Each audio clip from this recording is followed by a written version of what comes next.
না যে রাধে সে চুলো বাঁধে, মেয়েরা কি না পারে ঘর সামলে বাইরে সামলে। যদি দিনের শেষে কেউ এসে বলে তুমি সারাদিন কি করো, বসেই তো থাকো, কোনো কাজ বাজ নেই, সত্যি ভীষণ কষ্ট লাগে। আর বাইরের ওয়েদারটা দেখো, বৃষ্টি নেমে গেছে।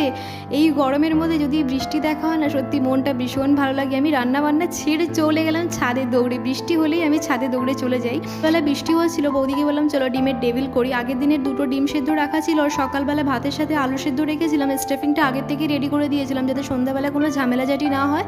তাড়াতাড়ি করে বেসনের মধ্যে চুবিয়ে ব্রেড ক্রামস দিয়ে ঝমাঝম করে তেলে ছেড়ে দিয়ে গরম গরম সাথে সাথে মুখে। এখানে 4টে ডিমের ডেভিল হয়েছিল, 2টো ডিম ছিল, 2টো ডিমে 4টে ডেভিল হয়েছিল, আর 4 কটা আলু ছিল, আলু দিয়ে কাটলেট করেছিলাম। আর এটা ছোটদা ভাইকে দিয়ে আসবো দোকানে গিয়ে। একটা কাটলেট ছিল, আরও একটা ডিমের ডেভিল ছিল, পেঁয়াজ ছিল, আর সস দিয়ে দাদাকে দোকানে দিয়ে আসবো। দেখি দাদা দোকানেই নেই। কিছুক্ষণ দাঁড়িয়ে থাকার পরে দাদা আসলো, দাদাকে দিয়ে আমি চলে আসলাম বাড়ি। আর গরম গরম ডিমের ডেভিলটা খেয়ে নিলাম, ভীষণ ভালো হয়েছিল, দারুণ হয়েছে।